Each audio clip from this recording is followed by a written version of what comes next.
Turn it up. With the most talked about internet radio station in the land. A Squad Rebel Radio.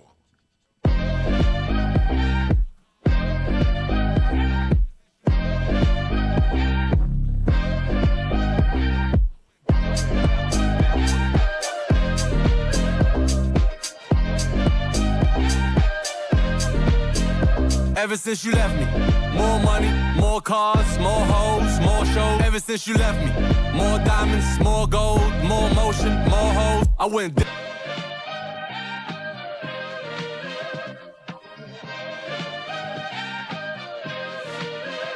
Here I am, R-A-W, a terrorist, here to bring trouble to phony MCs. I move on and seize, I just conquer and solve another rapper with ease. Cause I'm at my apex, another raw below, nothing but a milliliter. I'm a kilo, second to none, making MCs run, so don't try to step to me. Cause I ain't.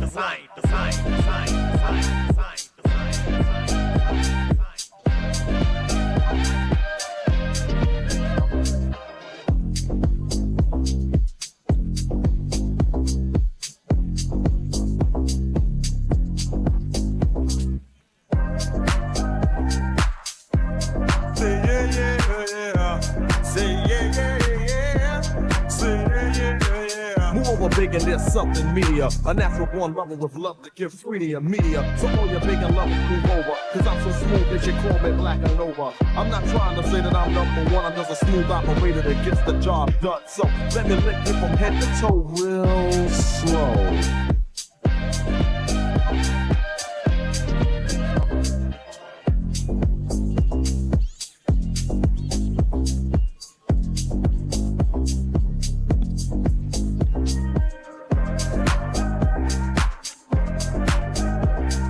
Yes, no, why? I ain't happy, cause I came back for these troubles to grab me, and they've gotten a hold on me.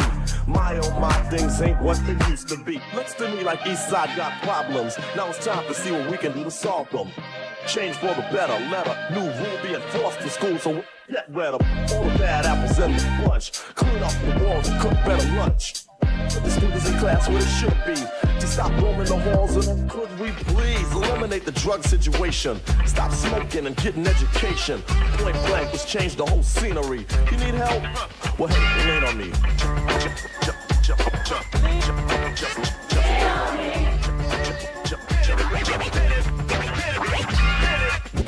Living in the world of ghetto life, shot with the gun, get you cut with the knife, that's the story, yo. The way the peeps like to move, no faking the funk, it's all about how to show and prove. Some get to make it through life living legal, the others gotta try to survive doing the evil that men do. Peace to every hood that I've been through, I even got love for my homies in South Central. But to the east, my brother, cause that's where I stay at. Running through the streets like a stray cat, like that good time show, it makes me go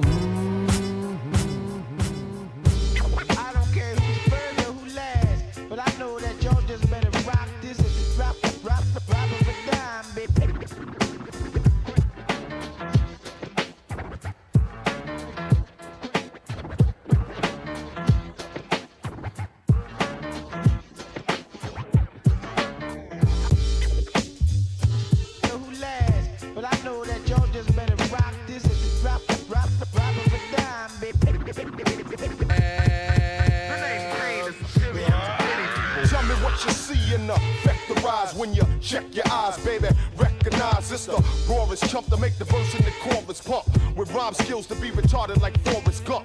Now feel the pain running through your chest area. Thoughts of the attack, it got you fearing the bodily abuse that your phony niggas making me produce. Warfare put to use, fuck all that, just turn me loose.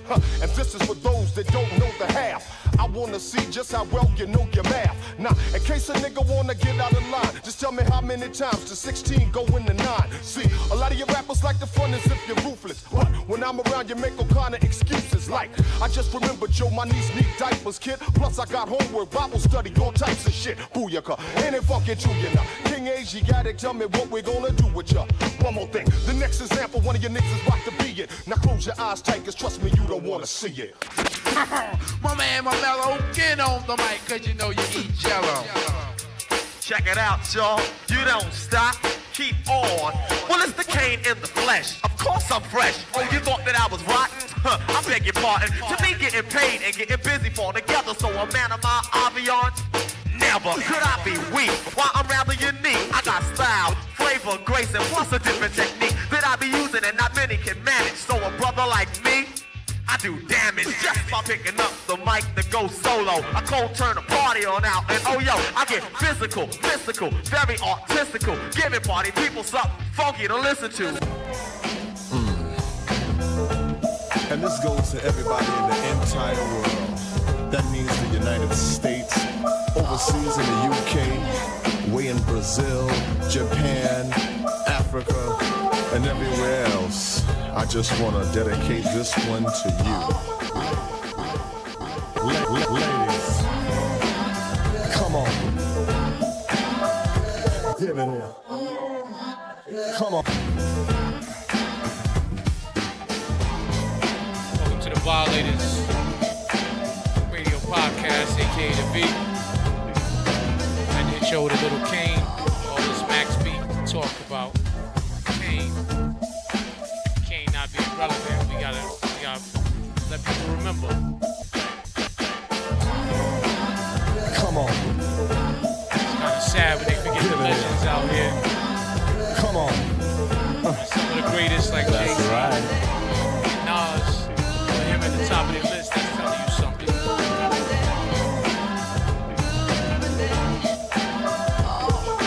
Nothing can stop this flow, so back up off me. Hold your cup of Folgers, wake up and smell the coffee. Big Daddy Kane's the name of the one and only. You wanna say it 3 times like Tony, Tony, Tony.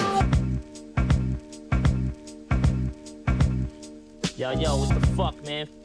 Big L. Taking over the streets. Flamboyant entertainment. And cats still wonder, can they get as hot as he been? It probably depends. Let me show you how to begin. Bank chicks and Marriott's down to quality ends. Hit the bar, spend cash like Monopoly games. Plushed out, rock gators and exotical skins. Come in the hood, flip it to chicken and broccoli Tims. Niggas come in the game, block they shot at the rim. That it in you? The fuck you gon' possibly win? I do it. Booty calls on the black street, Teddy tip. Keep a steady grip, make cream just like Ready Whip. Heavy whip, styles that's the deadliest. Cats on that petty shit, watch how much lead he get. You trying to go places, chasing no aces. About nothing, getting low wages. Drinking Hennessy with no chases. Right hook is like Joe Frazier's. I'm the bodacious. Next up, I believe that's me. Big Daddy can't get on a mic for the symphony. Setting it off, letting it off, beginning. Fuck till the ending. You never been in the move, the groove with the smooth rap lord. Like a bottle of juice. Rhymes are being poured down your ear, crisp and clear as I prepare to wear, tear and smear. Then I'm out of here with the mark left that you can all cling.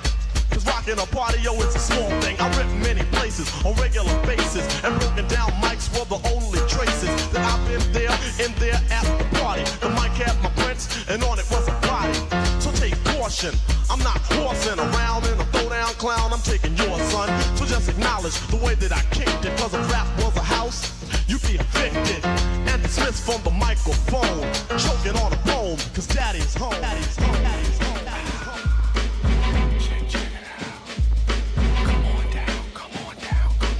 Hey, yo, Kane, give him some. When I'm in motion, it's just like the flow of the ocean. The way that the words swerve and curve. My style flexes bigger than the state of Texas. Quick as a Lamborghini, smooth as a Lexus. I guess that makes me the top of the line. Or yes, I'm the most prime of all time. As soon as I pick up the mic and begin to let lyrics to start to flowing, coughing couldn't stop me from going on with the rapture, so that I can capture your mind with state-of-the-art music made to adapt to. So now let's the guard on the groove, because when my tongue moves, I just throw them out smooth. Do it with these, and at times let me breeze, to give and deliver the flavor to please. As I'm schooling the ruin, pursuing and doing and raining again and gunning and stunning and thrilling and chilling, collecting and reckoning, jamming and slamming and damn, it's too much for one mind to comprehend. A pure blend, the way that I make words men, and the way that I be doing rappers in. Michael Bivins couldn't make these boys the men. I'm in.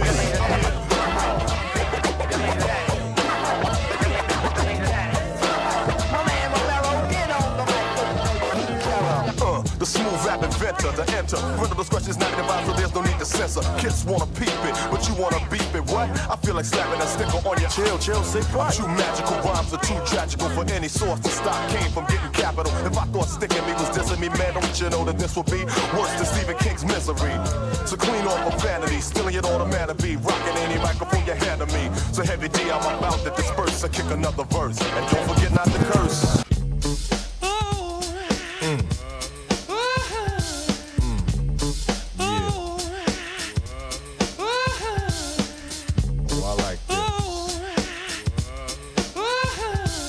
Tell this story. A little story about a brother who you would think has everything going for himself, but apparently for some reason he just ain't happy. I call this brother Mr. Pitiful. I want to tell you something about him. Check it out.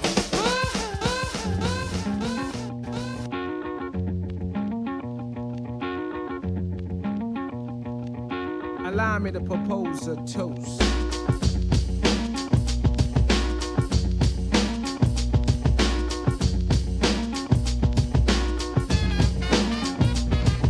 Allow me to propose a toast from the pies and out the Dean Martin celebros. In this event, I've come to swing, bust the move. This is the crown for the king, the true black man with a knack to attract a stack. Girls and tackers string them out like crack. I say Cupid, draw back your bow. Your arrow flow and yell, hit the hook. So let me work my maneuver. There's none smoother, so you know that I'm a soother. And when I start to shoot the gift the next day, I got you working on the night shift. And I got to pay you. I got you working on the night shift. And I got to pay you. I got you working on the night shift. That's right, Prize, baby. You got a Scooty Max coming up today, you know. I mean, to be frank, they just hot dogs. Their girls are relishing. They need to catch up on their pimping.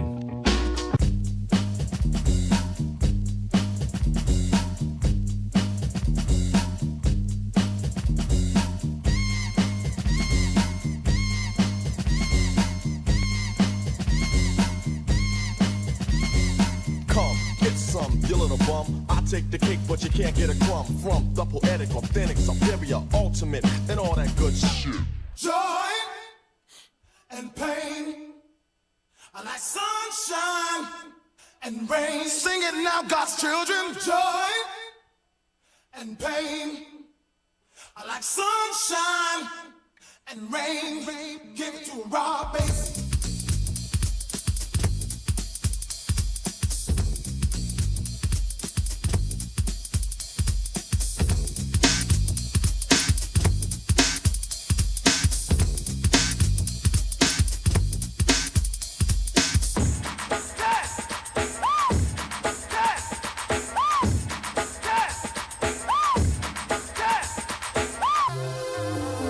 Right about now, you're about to be possessed by the sounds of MC Rawface and DJ Easy Rock. Hit it!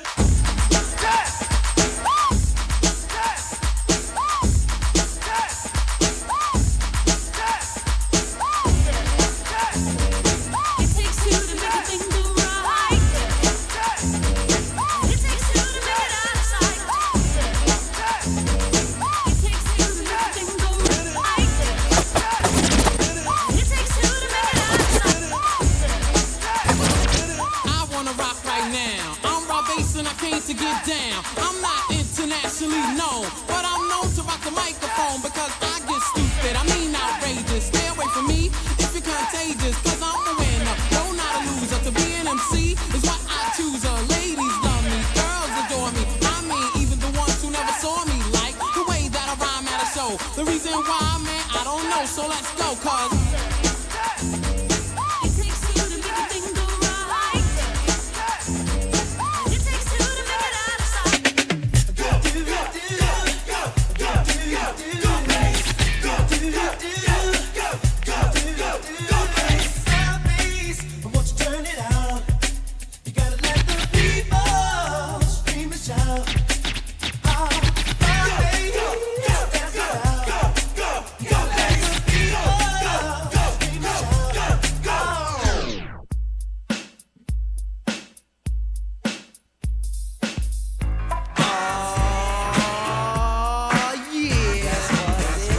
send a special rest in peace. Thought we couldn't Raw bass. But we're here. Now, I'm gonna kick brothers it you off ever a wanna little meet. something like this. Swinging like a soloist, trying to get the outcome. All the funky beats that the Rob done. Lay them down, listen to them by myself. Then I thank God for my good health. Making beats hour on the hour. When I'm done, I go take a shower with soap. The beats I made are kinda dope. I hope it holds like a thick rope. If it don't, then I go start again. Making up beats that you comprehend.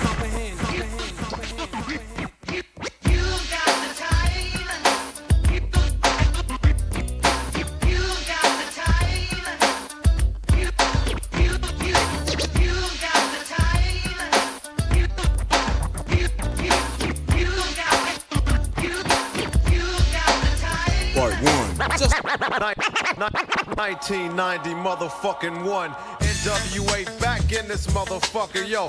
Taking out all you commercialized ass niggas. And we on this laid back track. And we doing this one kinda smooth. So what you gonna do, Dre? Kick it. And so on, let the shit flow on. Because I need something to go off on. The motherfucking DRE serving a death wish. So I'ma hit you like this. Early in the morning, hop into the B&Z. I got 44 ways of getting paid. Sitting in my lap as I roll up the Compton blocks. The scoop up red, I heard shots. 1, 2, 3. Then I seen a nigga hop in the fence and it was red on the motherfucking trigger.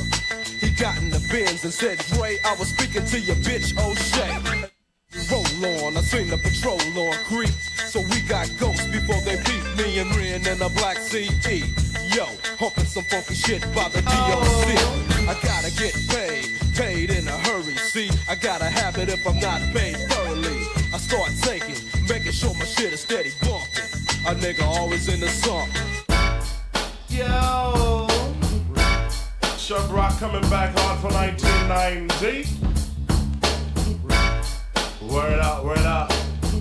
Kick us out to my man Rob Swinger, Hot Dog Dinky, man. Drop a few songs that dropped Dr. No. this week in hip hop history. It's the hitman, yes, the hitman, yo, you know it. The thirst quencher, the man on the sequencer. He was scared to kick a 16 bar. He's not a rap star, not saying that I am, but on the jam. I'm gonna kick a little, not a Dr. Seuss riddle. No cats in hats, fox in some socks. But to the DJ jocks, check your clocks. 1/2 what? Time to bust nut. Not a pistachio, he uses a Casio keyboard and a Tascam board to cook in the B50. Get nifty, born with the gift. Time to get tipped. Not with the manufacturing of a spliff. He never wrote one, never sold none.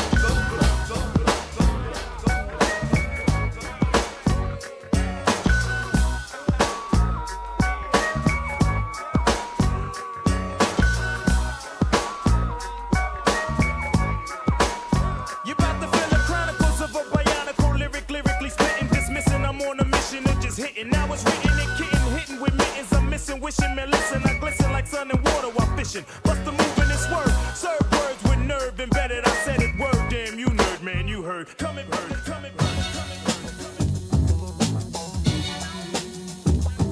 I was a fugitive. To the cops of Suffolk County, I was known as a fugitive.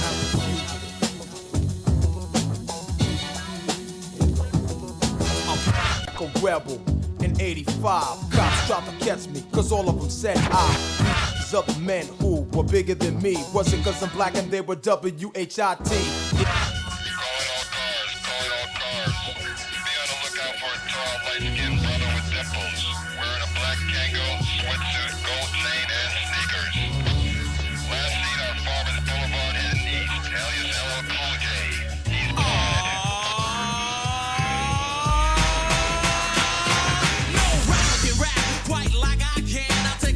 Bound man and put his face in the sand. Not the last mafioso, I'm a MC cop. Make it say go LL and do the Y.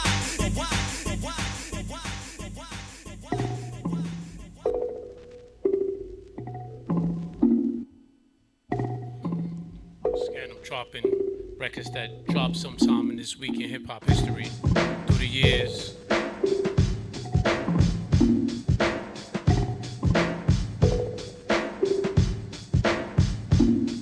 on the front wall, jump up and get bucked. If you're feeling lucky duck, then press your luck. I snatch fake gangster MCs and make them faggot flambe. Your nine spray. My mind spray, malignant mist that'll leave caught defunct. The results, you'll remain stuffed in a car trunk. You couldn't come to the jungles of the East, poppin' that gang, you won't survive. Get live, catching wreck kids out there. I don't gang bang or shoot out bang bang. The relentless lyrics, the only dope I slang. I'm a true master, you can check my credentials, cause I choose to use my infinite potential.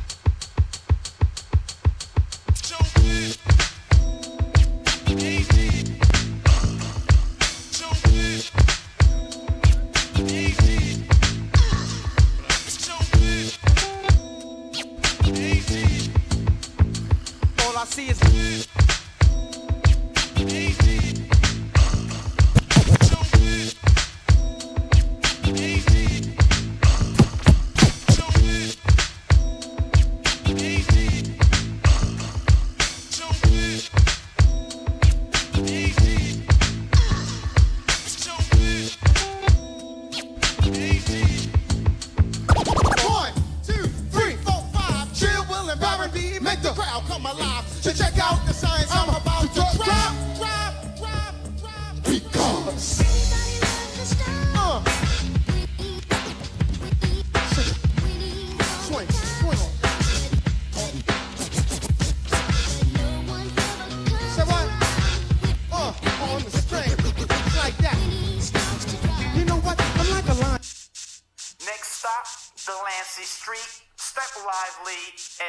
watch the closing doors.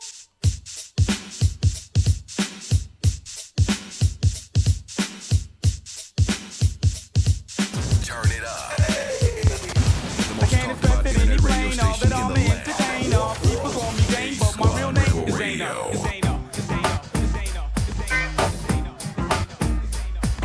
Listen, 8squadrebelradio.com. yeah. Good music, conversation, and fun. We are the voice of the people.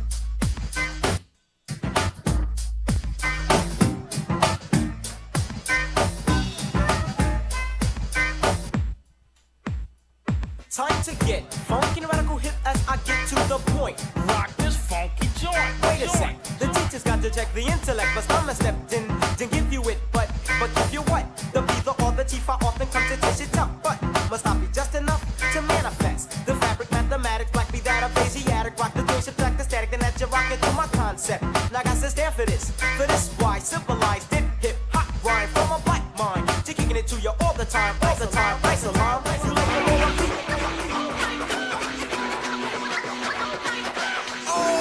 Yo, look towards the darkness. Nah, yo, look towards the light. Yo, what is that? It's a supernova. Nah, man, that's a black hole. Yo, it's Leap over lies in a single pound.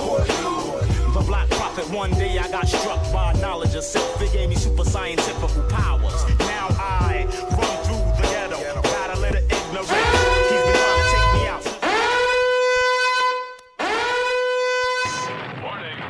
This is not just another cruel coalition. You're now tuning in to Violator Radio. Welcome to Violators Unlimited Podcast Radio Show. Yeah, baby. Where we bring you the hottest independent hits and the latest news.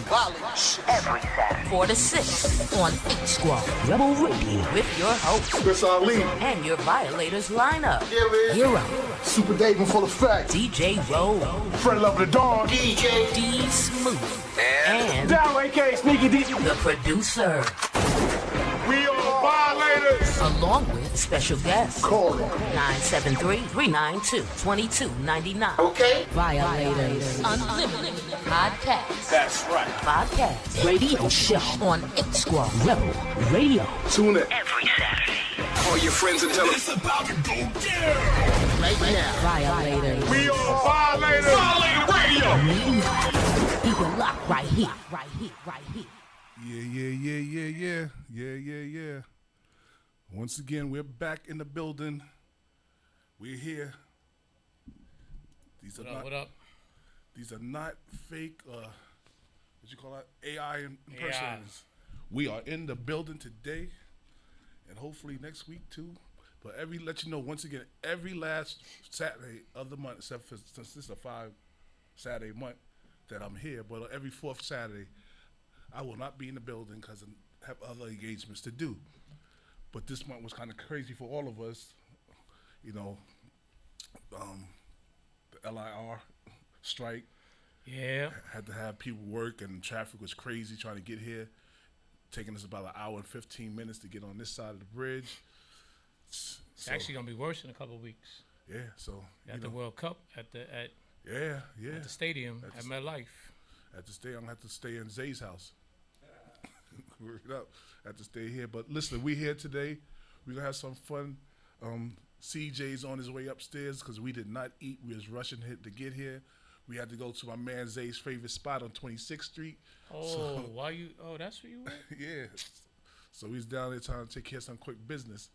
So Zay, you see how messed up that is? When I came in here, I was like, yo, it's nothing open around here. I was looking for something too. I didn't know that's where you was going. No. I'm 26th Street for the clothes stuff. Oh. That's what that's what fat niggas do. They think about food. That's what we do. No, but he went to get something to eat outside right here down the block.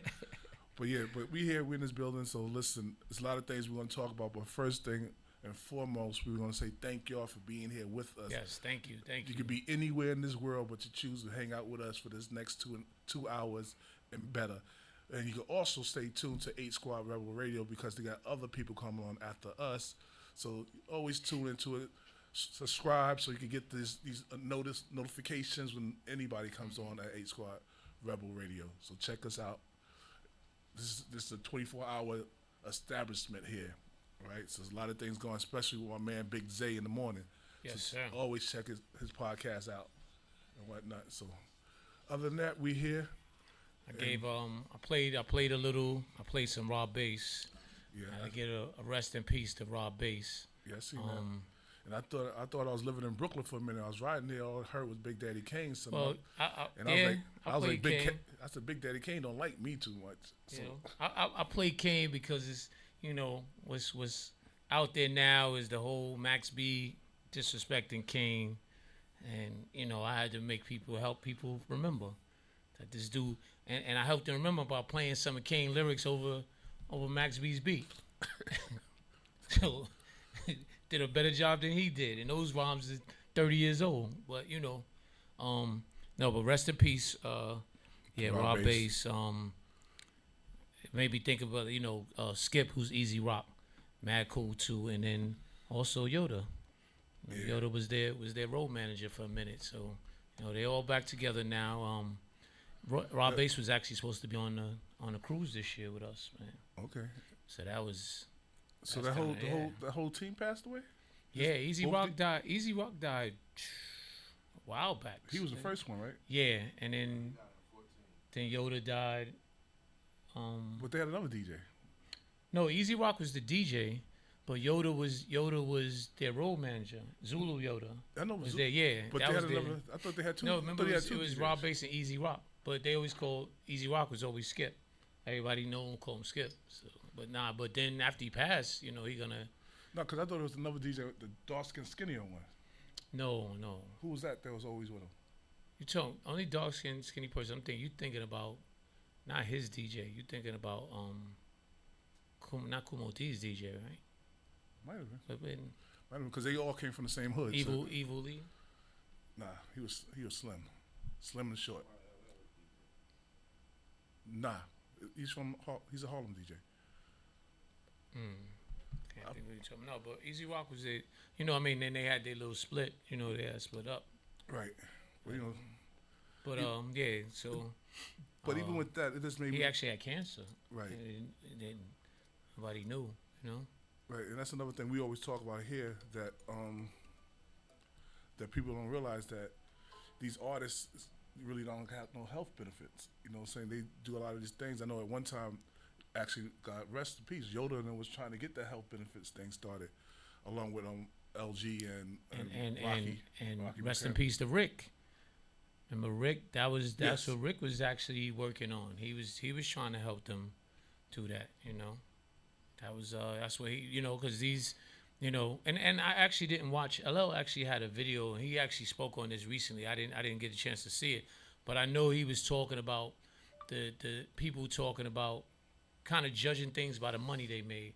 Right. And he was talking about, you realize these artists, when they didn't have management, they didn't have labels backing them and doing the things they did. So they did what they had to do, and then that didn't include health benefits and all this. They didn't have unions and all of this stuff. So, you know, it's sad that you see a lot of them do that. And I think what makes it even worse is that you have these rappers that have millions of dollars. And I'm talking about the big rappers. And you would think all the businesses that you'll do, why you don't try to get into that? Try to help with some type of health thing, or help these people out, start a fund, do something, you know, because sampling their records is not going to help, because a lot of them don't own the publishing and things of that nature. So when they think they're helping them, you're really not. Like Jay-Z made a comment, I'm doing to them what they did to the Cold Crush. All right, then, you know, what you did with the Cold Crush, you know. Right. Are you giving back? Are you starting to put up funds? Like, you know, like in every profession, they seem like they go back, and you know, the NBA, they went back and helped the old timers. Yes, they did, yeah. In football, they're doing the same thing. And I think it needs to be something done in hip hop culture, because this is a $1 billion business, and that there's no, you know, you be in this business, unless you have enough money to take care of health care for yourself and your family, you're just on a whim. Yeah.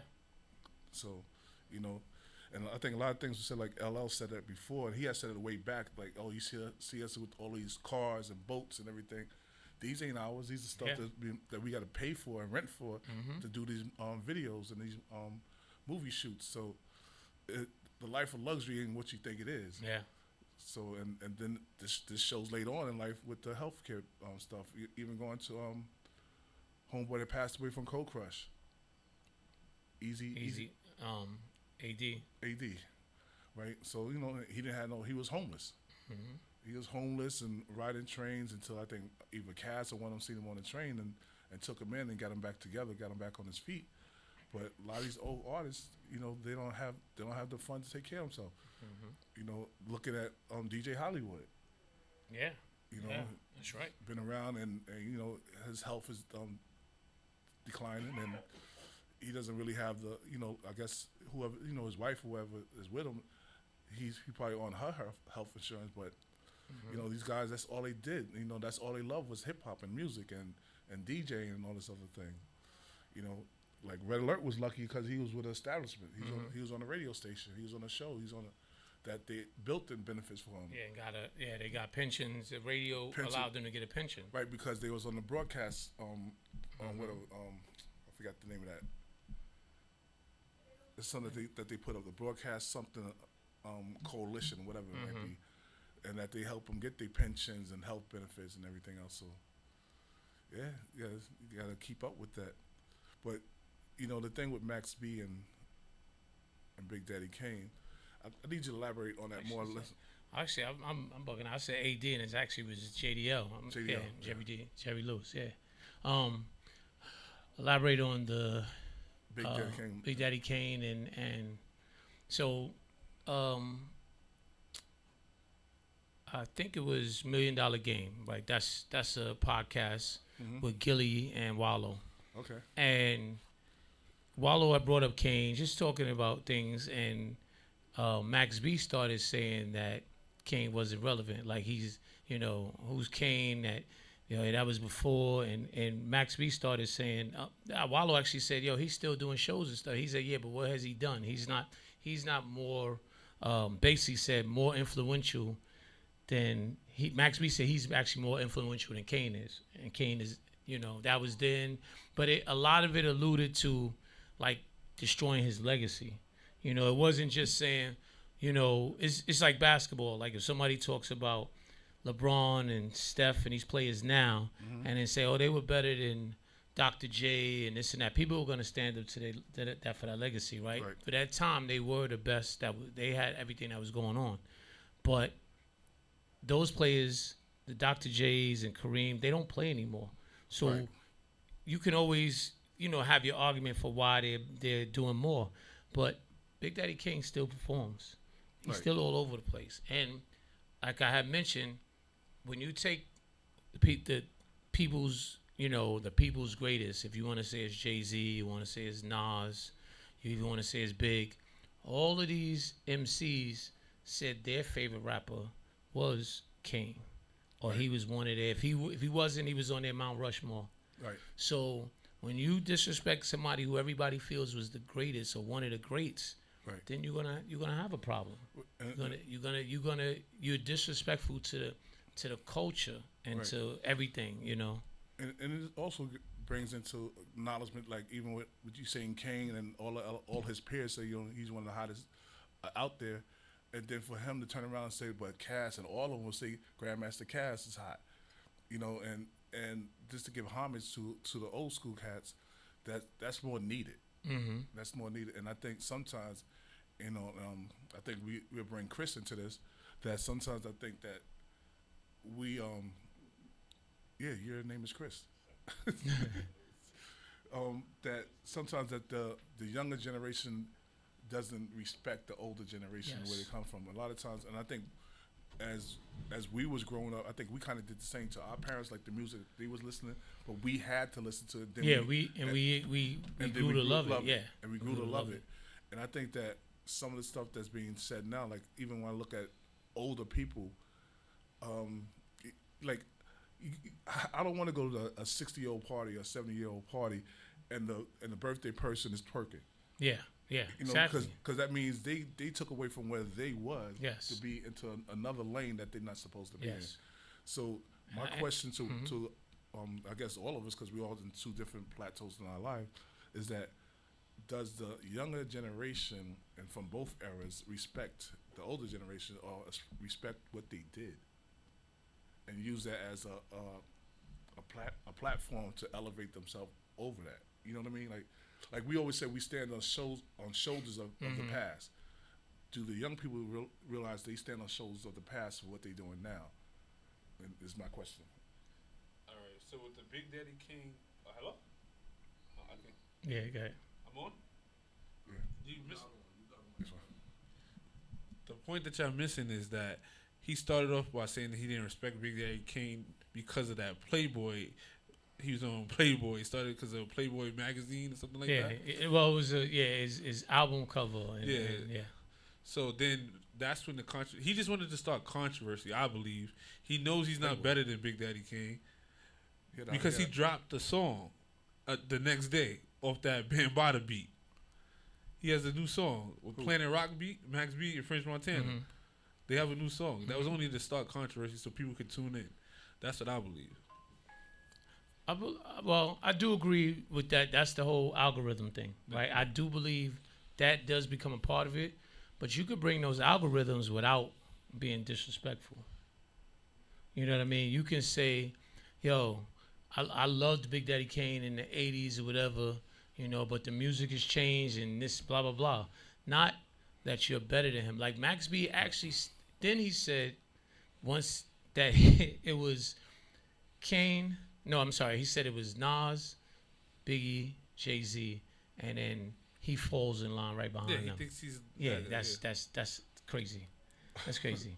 Like that's not controversy. That's just that to me is like it's almost. I hate to bring up Trump but that's just you just really feel that you're way better, and I think he believes that. I don't know what he's doing. Is he wrong for believing that?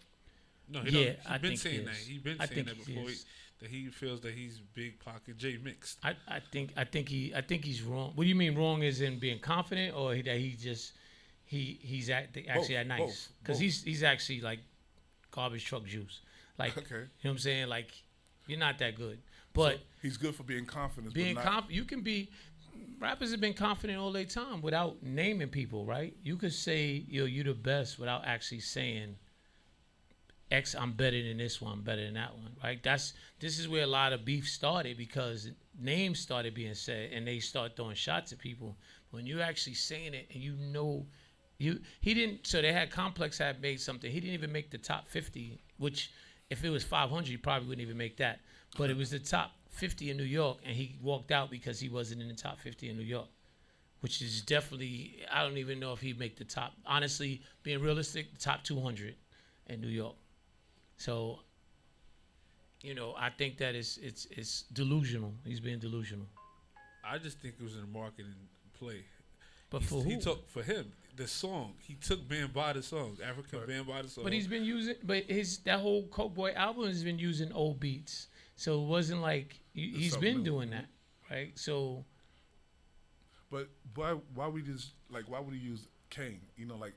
I don't. But Wallow brought it up as far as I can't remember exactly, but he was bringing up just rappers who are still out here doing their thing, right? And that's how it started. Then he said he didn't respect Kane because of the picture from Playboy. What picture from Playboy? So all right, no, so it was cover? Really he had a couple. He had an album cover. No shirt. A couple album covers with no shirt on. But then he did do a thing with Playboy with Madonna. Oh. I'm sorry, Madonna and Naomi Campbell. He did a Playboy thing with them. Oh, I thought he was talking about that Playboy, the one he had with what's that girl who used to work the store downstairs on Linux? That she was holding the fanning him. Oh, Kim. Kim. Yeah. You're not gonna zoom right past that one, right? Yeah. But no. But he had a Playboy issue. It was an issue with him, Madonna, and Naomi Campbell. So instead of respecting the fact that he was with Madonna and Naomi Campbell, right, in a Playboy magazine, then I'm gonna talk about it. Like that just don't. It just doesn't even make sense. Like, if he was with Oprah or something in the Playboy magazine, yeah, go have some fun. Right. But I mean, Madonna was the hottest thing. Naomi Campbell, hottest model. Like, that's impressive. That's why he did it. Right. Like, and that's publicity. Now that's publicity. Yeah. Like if you're gonna go for people to really hear you, I would went after Busta's whack, because Busta right now is like he's kind of killing it in all the markets right now. He's out there. He's more out there, more relevant. He's making albums. He's out. He's on every. He just did something down at what's that thing on 34th Street? Yeah, Hudson Yard. Which I wish I'd have knew about that. I'd have went to that. You know what? I knew, but it snuck up on me. Like I knew it was coming, but I thought everything was starting in June when I first saw it. Right. So and Busta still I would have went after someone like that, because this way, even if I'm trying to promote my show or trying to promote a song, I'm going after somebody who's actually putting stuff out. Yeah, right. Instead of and that's the whole thing. Why you putting things out for somebody, because nobody that plays or still buys music or streams music is gonna go play a Max B song of our generation, our age, and say, "Oh, let me go see." We're gonna ask our kids and nieces and nephews like, "Yo, listen to Max B," because we're not gonna go. So he didn't improve anything for Kane, and I don't think he's gonna improve anything for the young people. For himself, yeah. Because they're gonna go in there and then be more judgmental. Didn't King drop a freestyle? No, that's the funny thing about the internet. That freestyle is like 2 years old, and they threw it out there like, oh, Kane responded right away. Nah, that's like 2 years old. Okay. Like but it's just how like I said, it's not gonna improve anything. It's gonna make younger people be even more critical of Kane, because they're gonna go look, oh, these rhymes are whack. Why? Because you can understand them. Because it's he's lyrical, like. It's you played something today, like let's get to comms. Let's Go DJ Rogue, High Family, and My King, Blessings. Yes, there should be some type of hip hop fund for healthcare and other services. And yeah, you can be the best without disrespecting legends. Exactly. All that is so true.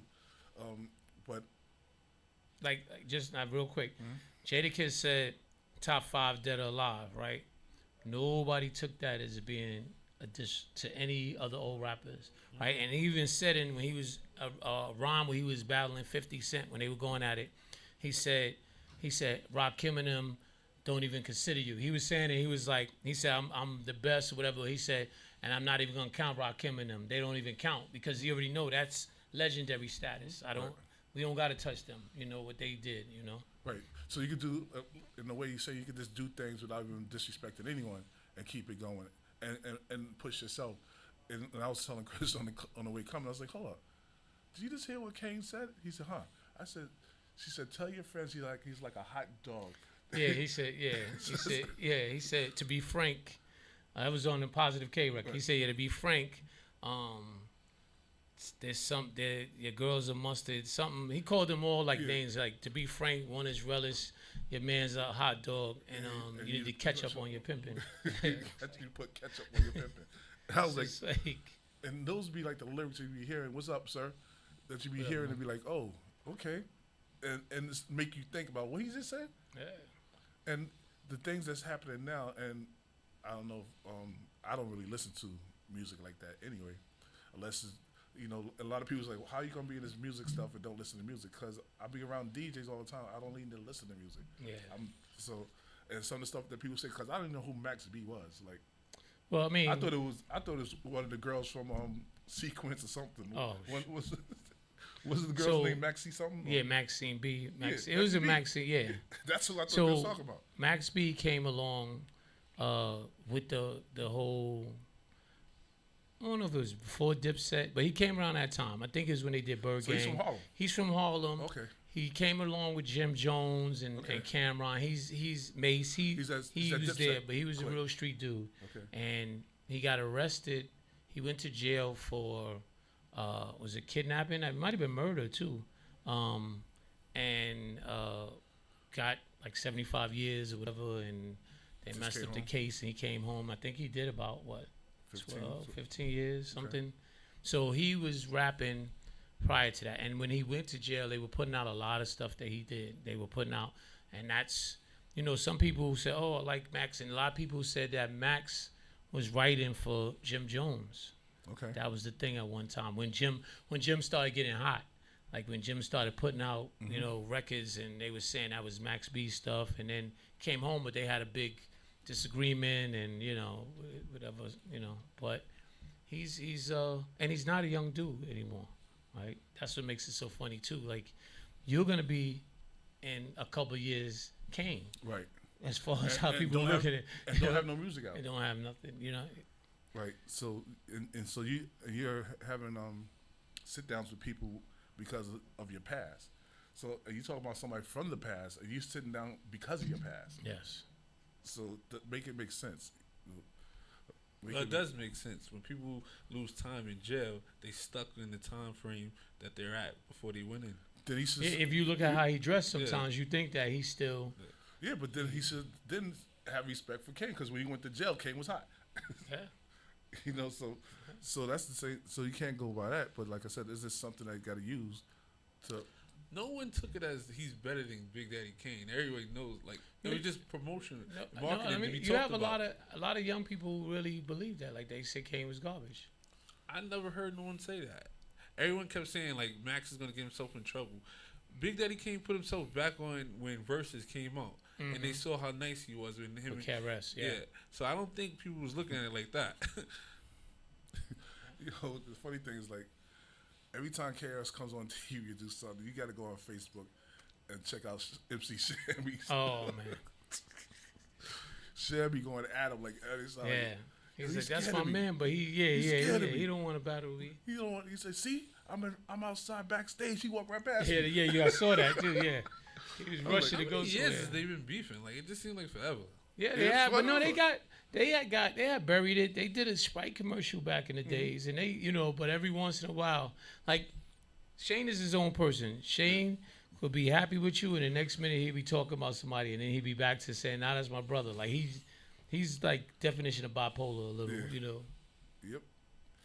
I crack up every time I see him come on, like, "Oh yeah, for sizzle." Yeah.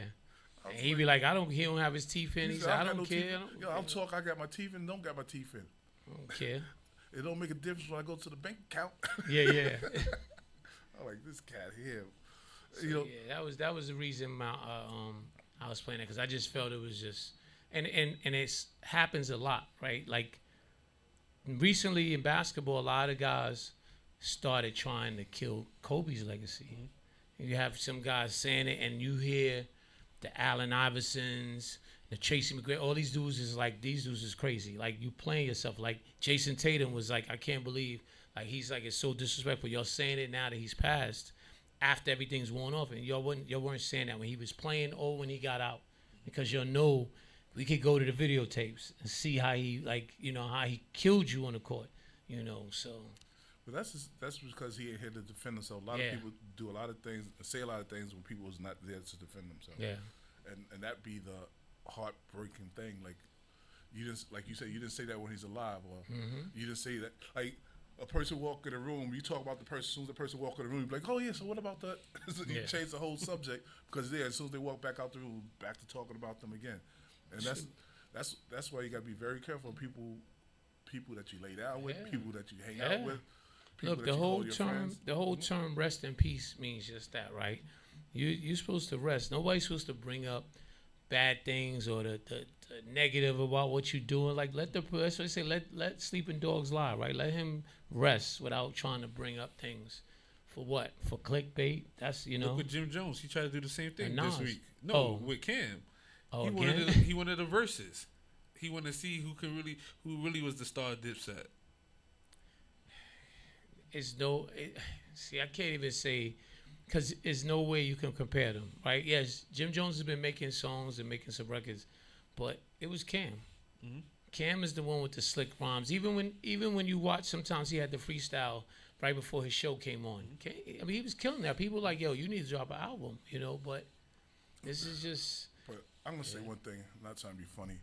Yeah, we gotta pick our game up, because if Cam got pushed from out his podcast onto ESPN, we got to get our game up, because he's a good on his regular podcast, but not on no ESPN. Yeah.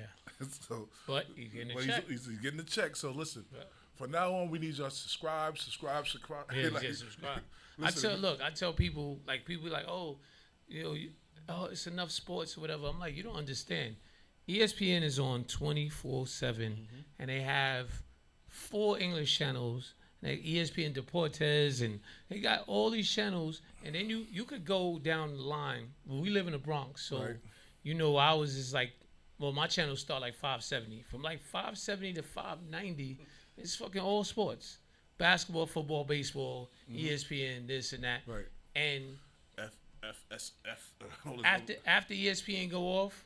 The what happened last night, you go into the Get Up and all this other stuff. They're going from 9 all the way to 12 and 1 o'clock. Like, yo, it's always something, because everybody always gonna have opinion about things, and it's constantly, because it's sports, it's constantly changing. What you happened yesterday is gonna be different tomorrow, you know. And since we talking sports, we see you came in with your Knick towel. You know, I'm not a Knick fan. We know we Laker fans. I'm not a Laker fan. I thought you was a Kobe fan. No, I'm a Bulls fan. Oh, you're a Bulls fan. Oh, okay. Well, that's not bad. That was So we gonna give. I was gonna play New York. Oh no, I'm still not going for it. I I'm like OKC, not a Knicks fan. But I definitely don't like the Knicks. So I'm not a Knicks fan either. I was gonna play go New York, go. Because one thing, it is good for the city, but I know if they win the day of the parade, I'm not coming to work. Not because I'm going to parade, because they're going to tear this fucking city up. I swear to God, this city's going. They can't even go to watch parties. So the watch party be crazy. Like, these fans are going to go crazy. And you know what? And that's another thing. Like, come on, this is your city. Why are you going and breaking up stores and all this other stuff? They were on top of the halal truck, yo. I was like, yo. On top of police cars and all that, saying, why am I getting arrested? Like, come on. Think about what you do. I saw Donovan Mitchell. So, you know, Donovan Mitchell's from I was gonna say Jersey, but he's not from Jersey. No, he's from not Palisades. What's that up there? Upstate, right? New Paltz? No. No, he's not that far. He's right over like Rockland. I mean, Westchester County. I forgot exactly, right? but he's from here. Right. Right? And he was talking about, he said how much they were just talking, and it was like, you know, we lost to them. He said, now I live next to the fanatics that got to go crazy. When I go to my favorite spot to get my favorite sandwich, the guy behind the counter, it's a fanatic. He's going off on me. He's like, I got to deal with all of this. You know what I mean? Right. So, it's good and it's bad. It's good because it kind of united the city a lot, But at the same time, it's gonna be wow if they win. Just the fact that I'm getting there is like, okay, like people, New Yorkers are different than any other sports fans. Oh, we got there. Better next year. Like yeah. They think it's all over now that they got there. Yeah, like we won the chip already. No, like we was here before. we was here before, and things didn't went away. A lot of Charles Smith misses. Yeah, I'm happy because now I don't Elmsford, think they're not gonna get Giannis. I don't see Giannis going there now. You going who? Giannis. Giannis is supposed to be going to the Knicks. That's where he wanted to go. One of the spots. So they're not gonna blow up that team for no Giannis. Last I saw, they were talking about Kevin Durant. I'm like, right now, you got what you wanted to get. I don't think you need to add any pieces. Right. Or do anything. Yeah. The only thing I just keep working on what you got, like you said. The only thing he said Knicks all the way. The only thing I think about that can happen is you need another big man that can come off the bench that can shoot. Like Robinson's good for what he does. I think they need a big man, but not to shoot. I think just to defend. Like you need exactly what Mitchell Robinson does because Brunson gonna take his shots. Cat gonna take his shots. You got what's the other guard? Bridges gonna take his shots. Like Hart gonna take. So I mean, you need somebody who's not looking to take a shot, but just gonna defend. If he could get a putback in or alley oop, that's good. People make free throws. Well, that too, the free throw thing. Like, well, look, he broke his pinky. He may shoot better because now he might not put as much pressure on the ball because it's gonna hurt. So he may shoot a lot better. And then I was talking to somebody about that. Like, they was like at first this week, they was like, oh, he's out because he broke a pinky. I was like, cats play with broken fingers. Like Kobe all the day. He said he was dealing with mental health last week. He said before the pinky, he stopped his Instagram and all that because of what he's dealing with. Because of the whole free throw situation and a lot of stuff. Because people can be vicious, be nasty, yeah, be vicious. Nasty. But you know what? That's a good segue into things that people don't think how you affect other people by your words, by social media stuff and doing things and making these memes and putting it in their inboxes and everything else. And people got feelings. I think to me the funniest thing is always when they actually get into a situation with somebody and they beat these people up, and you got to say, y'all looking at them and saying, oh, he looks like this and that. This dude is 7 feet. These dudes are 6'9", 6'10". You looking at them because they all the same height, and you don't look at it like that. Like why you look at the TV, right? Or even when they're not, maybe they 6'2", 6'3", but these dudes are they physically fit. You had where Revis had beat up these two guys in Pittsburgh. Like they were messing with him going down the street, and he wound up beating up both of them. Like these dudes, they're built, they're big, and people mouths they get caught up. Like I could say, "Oh, you made me lose money. You made me do this," and then next thing you know, I got a lawsuit because he didn't punch me and broke my jaw. Like, yeah, that's what you deserve. I think Danny Ainge, not Danny Ainge. Who used to play with Charles Barkley when he was at Phoenix? The white boy. Marley? Oh, Marley, yeah. He said, we was hanging out one time at the bar. Chuck said, I'll be right back. He threw the dude out the window. Out the window, yeah. He threw him out the window. Like, yeah. You like, oh, these guys, I'm bigger than them. Nah, these dudes are physically fit. These dudes are phenomenal. Yeah, they physical phenoms. And you want to mess with them. You have been around a lot of times. We was at, what's his name? He used to play for Chicago, and then he played for the Detroit. Sealy. Oh, Malik, yeah. Not Malik, the other Sealy. Sally. Oh, John Sally. Yeah. We have been places with him hanging out, and like when they used to do the parties down at the bridge all the way downtown, and he'd be outside standing with us. He's 6'10", 6'9", and people used to just walk up to him and say like stupid stuff to him. But you know they didn't say that shit too. Go ahead. No, go ahead. Finish it. One day he told a guy, said, "Yeah, keep messing with me. I'm gonna put my his penis on top of your head." And he said, "And do you know where my balls gonna be at?" Oh, I fell out. He said, "My balls gonna be in your eyes." Yo, Sally from Brooklyn too. Sally's from Brooklyn. You in Brooklyn went to I think he went to Boys and Girls High School. Like, come on, you. But I was gonna say, you know, they didn't say that too. Who we used to be with, Charles Oakley. Oh yeah, or Mason. And Mason. That's what I was gonna say. Or Mason. Them dudes. They will scrap with you right away. Like, Mason's watch gonna what you fight, say. Mason's gonna fight you right then and there. What? Yeah. I remember we was in.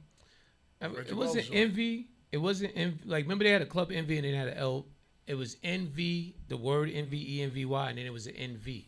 But it was the one that was next to the beacon. I think that was the letter NV or whatever. Okay. And I remember going out the door and somebody said something to Oakley. And Oakley slapped this dude right upside his head.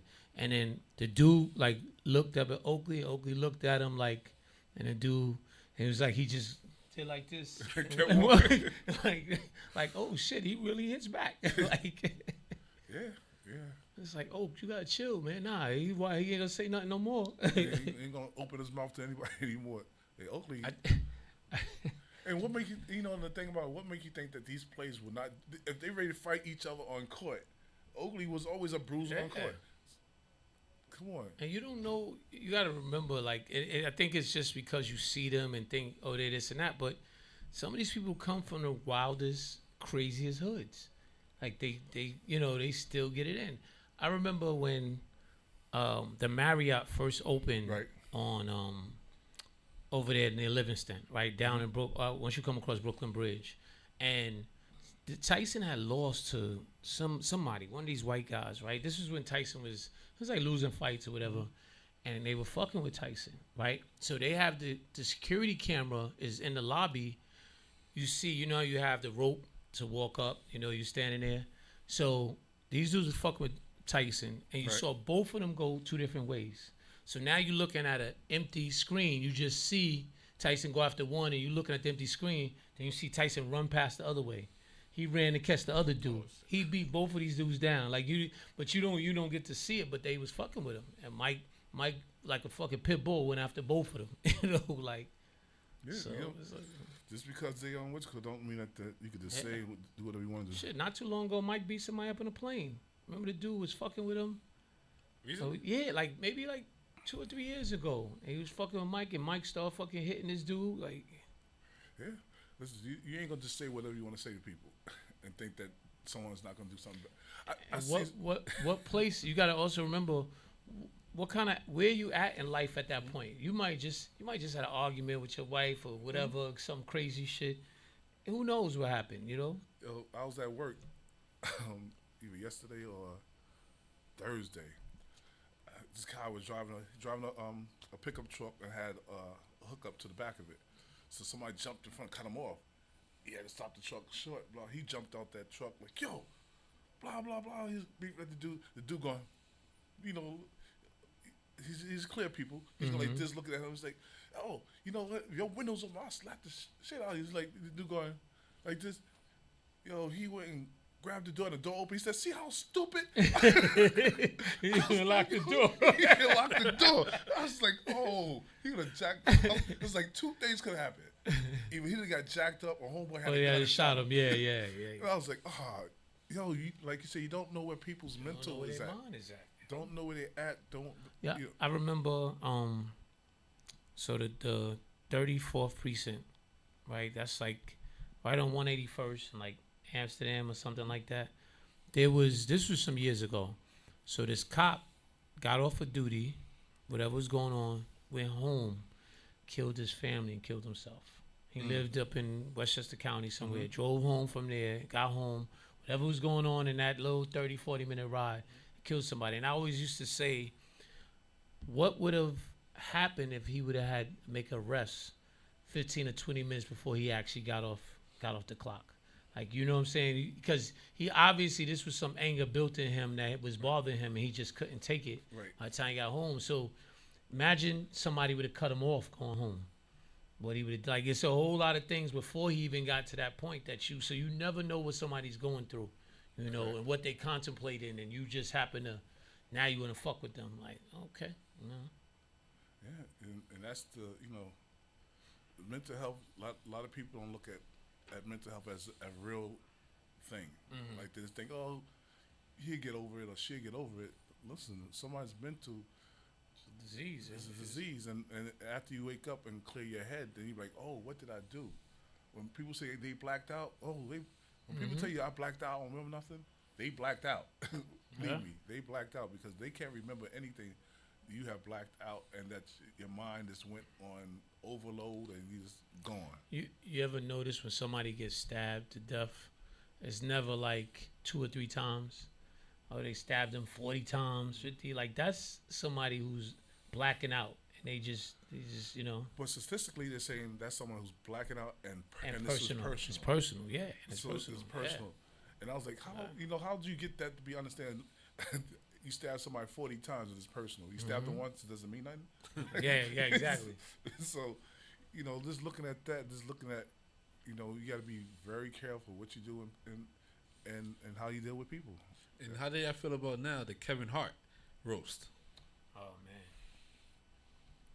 man, elaborate on it. Well, there's a lot of racist things being said at this roast on Netflix. So, I didn't really have a problem with the racial stuff because that's comedy, right? If whether it's a roast or not, people are gonna say, like, we go to comedy shows and we talk about white people.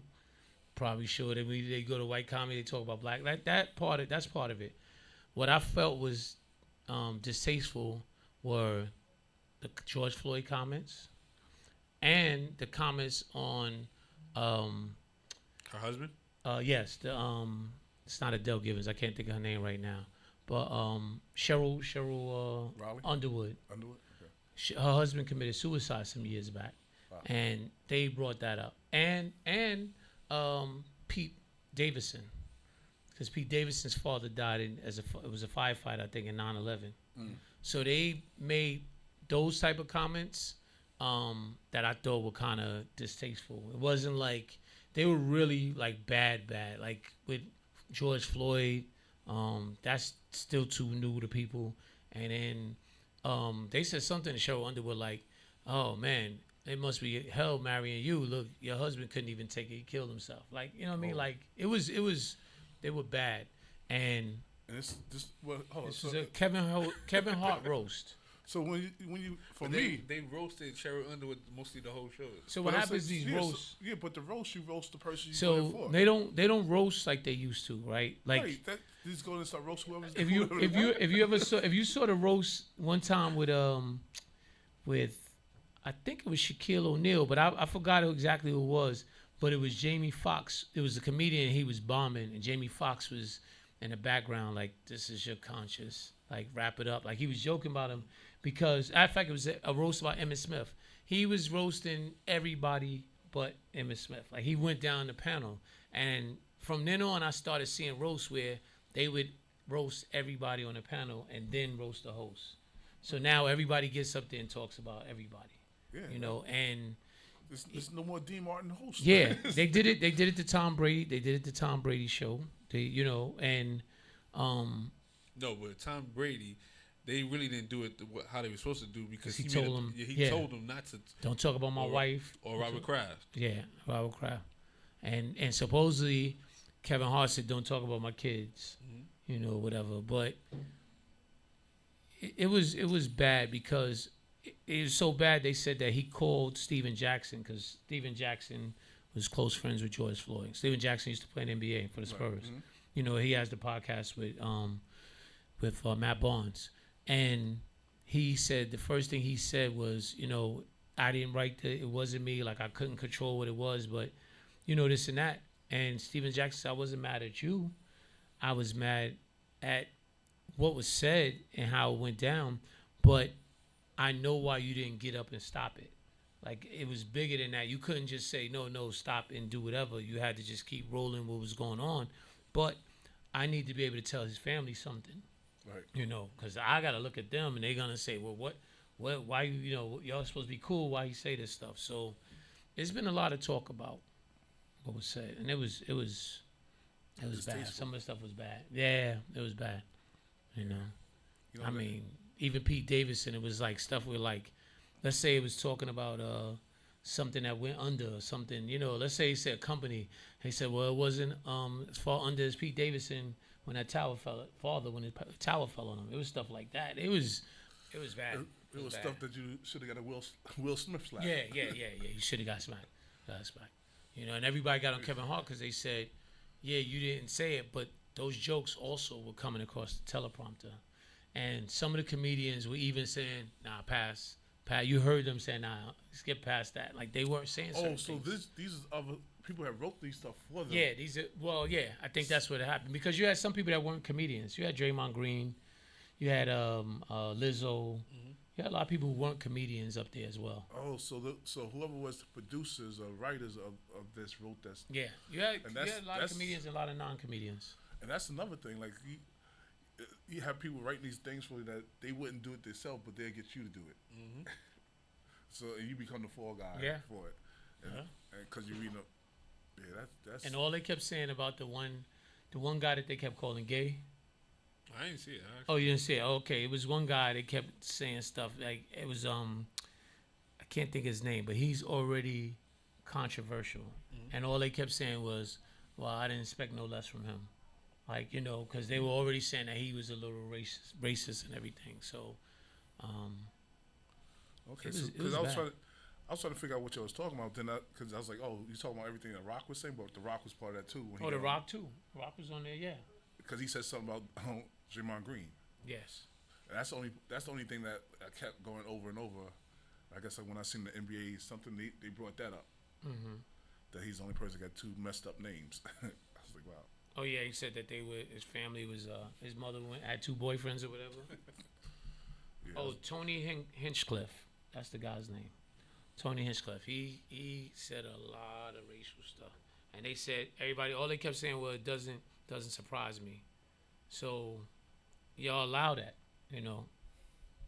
I will say the best thing I did see was Cat Williams came up, and you know they weren't getting along, so he didn't know. So Cat Williams came out there and did a little set, like, you know, he roasted him and stuff like that, and then he was gonna walk off, and Kevin Hart said, "No, you here?" He said, "You know, right here on TV, because it was live.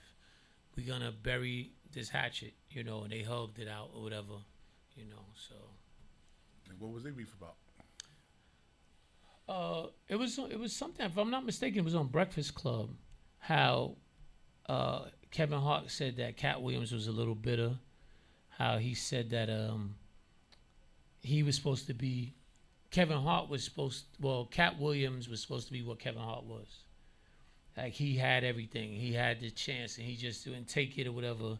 And then Cat got on Tiffany Haddish. He was getting on a bunch of people that was on his tour with him, and they started going at it. Then when Cat Williams was on Shannon Sharp, he went in on him, you know, and all that. So they've been having a long-standing beef and stuff. So, like I said, Cat was 100. Yeah, there was quite a few jokes distasteful. Like you said, Cat was on point, you know. So it makes you think like this.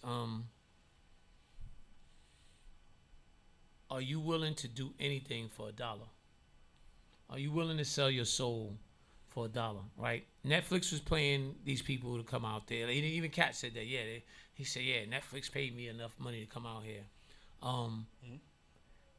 Are you gonna like Stone just said? Are you gonna sell your soul? Right? Kevin Hart. It was live, but at some point, even with all that going on, if you really wanted to stand up and say, yo, nah. It's a roast, but you're not going to do this. You're not going to say that. Oh, they even talked. Matter of fact, they talked about Kevin Hart's dead parents. He talked about them running a train on his mother in heaven. Like, it was. This is what it was. And then you're laughing and I don't know. Don't get me wrong. When Kevin Hart got on there, he got on everybody. He got on them. But it was a thing where, I know this is a roast, I know it's live, but nah, we ain't doing this. Like, I wouldn't even be mad if he did the Will Smith. Right. That's right. I wouldn't even be mad at him. Like, nah, it was bad. So. But they said a lot of comics, this was going to happen because they felt some type of way because of that Drewski skit, what he did to Kirkland's wife. Oh yes, Kirk. Yeah. I mean, they talked about Kirk, Charlie Kirk's wife. I mean, Charlie Kirk himself. Like somebody said something about him. It was real bad. Like, I remember watching roast. I remember watching Richard Pryor. Well, hold on. Before real you go roast. to that one, why is the Drewski thing blowing up more than anything? If they used to do this back to us back in the days with blackface, just because he wore a white face. Because it's everything is all funny until it's on you. Until it's funny, right? Think about what Dave Chappelle said. Why he stopped his show, if you remember, right? He mentioned that they were doing this Pickaninny episode, right? And a Pickaninny is the little jockey. That's what they used to call the little figures or whatever, little black dolls or whatever. But it was the jockey, the lawn jockey thing, right? And he said, so the episode they were doing was they were like little conscious. They were conscious on everybody's shoulder, and they were telling like racial jokes. Like, it was like the good and the bad, and they'd be like, yo, like a little white guy's like, over there and dance or whatever, and here comes a little white devil, like, man, you got 2 left feet, like that type of. It was like, but he said that when he did the jokes for about the blacks, and it was on a plane, and he said, you want chicken or beef? He's like, beef. And the devil was like, nah, you want that chicken? You want that fried chicken? And he said, nah, give me the beef. And then they said, no, we out of beef. And you hear him say, back in the game, baby. Like, it was like little jokes. But he said the black jokes they were laughing so much harder. And when he went on the white people, they were like, oh, that's a little rough. Like, the stuff you were saying. So that's what made him start saying, he started watching and saying, yeah, you're laughing a lot harder at when it's blacks and not whites. So it's the same thing. They laughing and it's all fun, but then when you getting on them, oh no, we can't have that. Black kids been dying for years, drug overdose. But the minute heroin and that stuff, those little and the pills and stuff start getting into the white neighborhoods, it's an epidemic. We gotta stop it. And they've been taking pills for the longest. Quaaludes and their mother's stuff. But now they dying over it, and then we got a heroin epidemic up here in Westchester County. Like, what's been going on? You see 116th Street, like back in the days, like you know what I'm saying, like, come on. So, but until it starts to affect your neighborhood, that's when it becomes a problem. And that's kind of it's kind of where the world is. It's like, even with the controversy with the mayor not going to the march tomorrow. And even though you're a mayor, you still have your own beliefs. So we have to respect the person's own belief. Respect that he said, I'm gonna make sure that you're safe. I'm gonna make sure that's everything else. But I can't go to because that'd be against March. The Israel march, right? Yeah. So, it's their annual, going down Fifth Avenue, whatever it is. Right.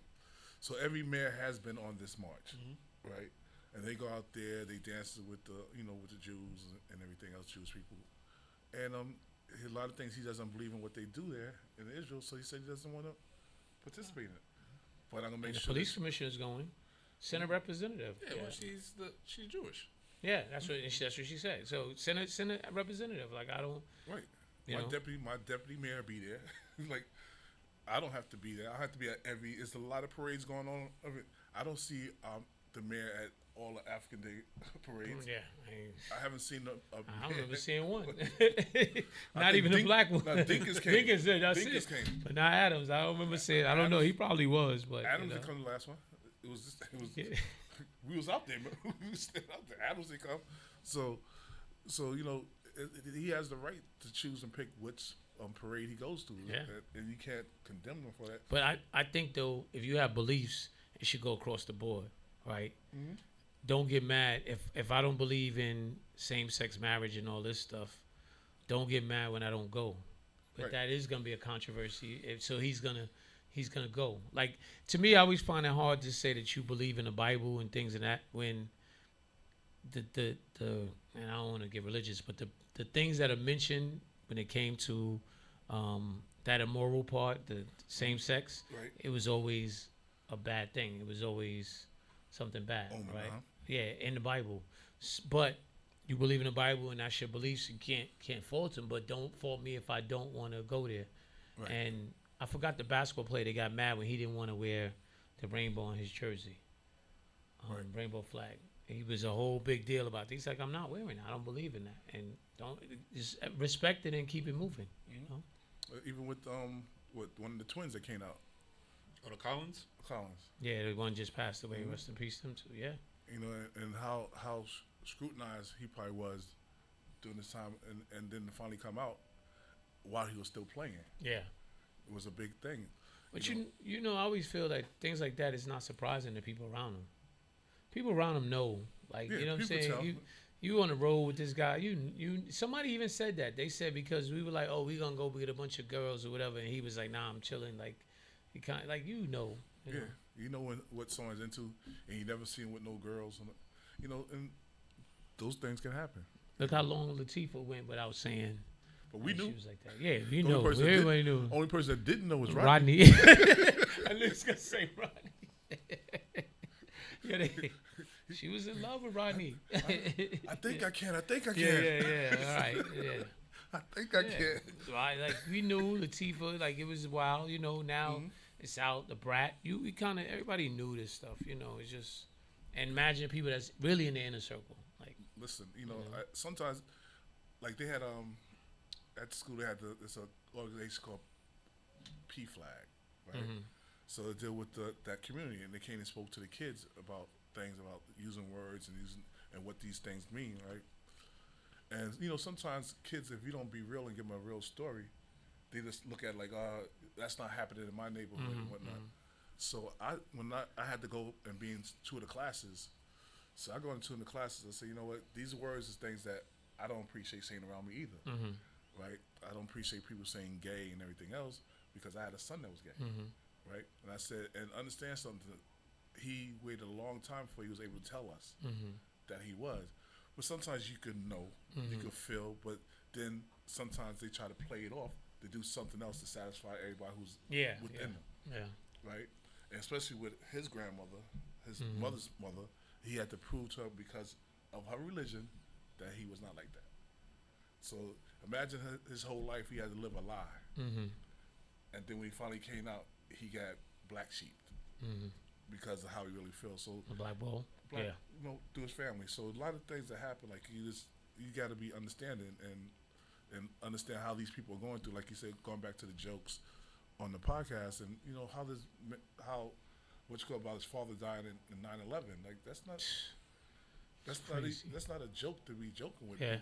You know, we had another student that he wrote a teacher said, we're going to see what's the difference of positive and negative. I want you to write a negative thing on one slip of paper is pink and a positive thing on a yellow sticky note that's negative, right? You can say anything, or you even talk about me. I don't care.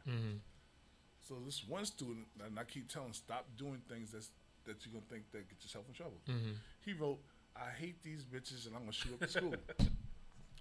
His ass right out of suspended. He got suspended. Yeah, I ain't even in the school system. That's gonna happen. Yeah, you gonna be suspended. But she said we could write anything negative. I said, there's certain things you do not do. Yeah, certain things you can't do. I said last week they had a shooting in the school. Yeah. And you're gonna shoot up the school. Oh, but she said I ain't messing with. What grade is this? 8th grade. It ain't like he's 8th grade. But the fact that you don't do certain things, you can't go you can't. Remember, they said if you get caught saying, "Oh, there's a bomb in a theater," oh yeah, you get arrested. You get arrested for it. Or yelling fire. Yelling fire. Yeah. You get arrested for it. Yeah. So those things that people don't understand that they do and think there's no consequences behind it is kind of mind-boggling to me. Like, think about what you do before you do it, and going back to the jokes, come on. Even though you're reading a prompt, to think about what you're doing before you do it. Yeah. And who you're saying this to and how that affects them. Yeah. You know, being the person that go back home and now you triggered them and they go home and kill themselves. Yeah, yeah. You know, those things is like, you got to just be more mindful, even to the writers, to whoever, be more mindful of people and of people's things, that some things you do not touch. I seen, so this comedian Mojo Brooks, he was actually in the audience. So he was talking on, I think he was on Cat Williams no, he was on something I saw him. He was on Carmelo Anthony's podcast, and he said he was in the audience, and he said, because they said, they thought that he laughed at the joke about George Floyd. He said no. He says, you gotta understand, it was a lot of people, so we were still laughing at the last joke, and then we heard what it was said, and it was like, when the camera's flipping to us, we're just like, oh shoot, we're just hearing what he said. And he said that's how it was. He said everybody, he said, was stuff in there. He said people looking at each other like, yo, should we get up and leave? Or like it was like that type of stuff, you know. Like, you know, it's sad that you need that for a joke, right? Like, it's certain things, like if somebody goes and does some stupidity, if they die, people have told jokes at, right? Because it's just stupid, right? You, like, Dave Chappelle told a joke about those people that went down in that capsule or whatever underwater. Okay. Like, you know what I'm saying? He told a joke because it was stupidity, right? Because he's like, you know, this guy had if you'll remember, he had the PlayStation controller that he was using. This was all tied into what was going on. Like, so he went in there, but it was different. It wasn't like personable where you really were talking about somebody you knew or said something. And that's what made it really bad, you know. Like, it was bad. It was ugly.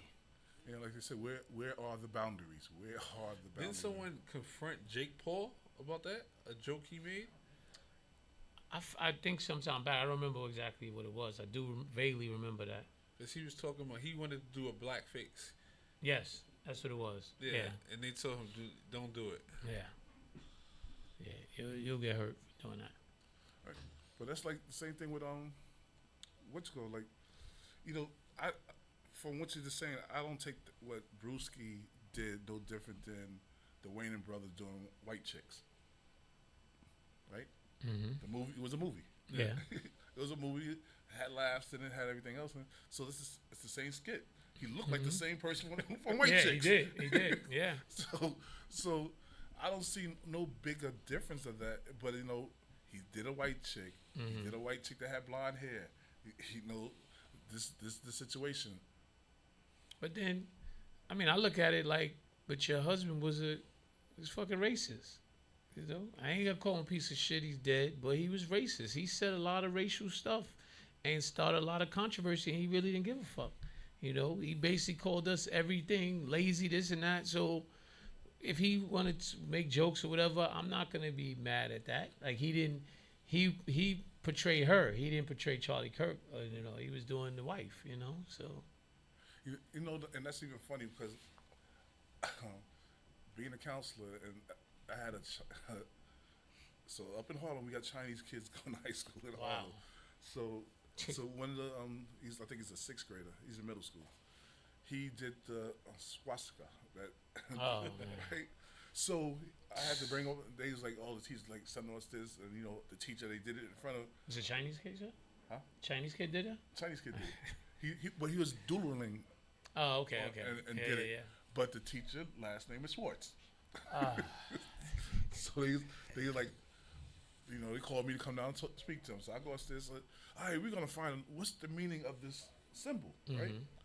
So when I looked up the meaning of that symbol, the actual meaning of the symbol is for peace and goodness in other places other than Europe. Wow. In Asia, it means peace and goodness. Oh, wow. Wow. But when Hitler took it, he changed the narrative. The meaning of the word. How you know he changed the narrative? How you know if that's not the propaganda that we say? Well, it could probably mean peace and justice. For the books that I read, For the Jewish, from the Webster thing and the things I looked up, it was. They said after the Europeans took it and made it a bad thing. So they didn't say Hitler. They said the Europeans made it a bad thing. Well, the Jewish people, it was a trigger for them when they saw it. Right. So because it was with the Germans, right? You know? Because that was the Germans didn't say this is what it means. That was their flag. They just took a flag. They took a symbol or something that's supposed to be positive that made it into a worse flag, and that became the verbiage after that. So, but this when you look into things, you come to find out what the background meaning of things is to what it means. And then I had to really sit there and he said, "Wow, so I wasn't kind of wrong," right? Which he wasn't. And then I had to explain to him, it's the same thing if you called me, I looked at, so if you called me a nigga, do you think that's wrong? He said, well, yeah. I said, so understand that. It's the same thing, but you would say, hey, nigga, to other people as you're just talking to each other. He said, yeah, you're right. People take the bad word and mean something different. So people said that word is really not bad because it's a derivative of a country or a city in Africa, right? And it's just, it's how you flip it around and start using it when you start using it, But even hold on, they got in Africa a city called nigga. It was Nigeria. Not even Nigeria. It's N-I-G-E-R. No, not Nigeria, but it's actually a N-I-G-E-R, if I'm not mistaken. And actually, the funny thing that just came up with my news thing about they're just getting their land back from the Europeans. Mm-hmm. That same place he talked about is just getting their land back from the Europeans after what? So it's a country in West Africa, bordered by Libya, Chad, and it's spelled Niger. So we don't know if. Yeah. Thank you, man. It's a Niger. Yeah. So we don't know when it was started being used by white people that they started. It was flipped around and then became a word, a derogatory word. They probably took some of them niggers. Yeah, put some niggers. Yeah, and they couldn't pronounce it. They said niggers, and you never know how words come about.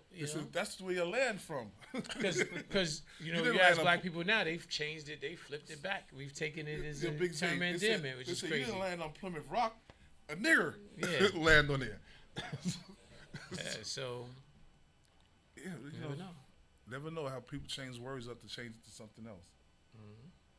And to their advantage of what it means. So, time is time. No matter how much they try to change that word up now, we not still accepting certain people saying it. Because it means that's your man. It's a term of endearment. Yeah. All right. Yeah. I mean, that'd be. You just gotta hit a nonsense. Isn't it funny? Like I always felt like women could call each other. They call each other bitch. Like this my bitch. That's my bitch. Let you say that to them. And it's a whole fight. You know what I'm saying? Yeah, that's what we were talking about. Like it's different. Yeah, it's a whole different thing, man. Yeah, that's just the words of endearment when it's from the person that endears you. Yeah. So and that be it. But listen, you know what? It's you want to rock off a little bit? I was on for a while. Yeah. Okay. But you know, Chris looked like he has some other topic he may want to throw out there. Because we're using the word nigga, right? Mm-hmm. Who you feel can call you a nigga? I'm trying to figure that out. That is a great question. Because I don't feel like when an African say "What up, my nigga," I'm like, I'm not your nigga. Yeah, that's. I get that. Yeah. Only when an African say it? No, I'm just saying like because the way I don't feel that that's right coming from them.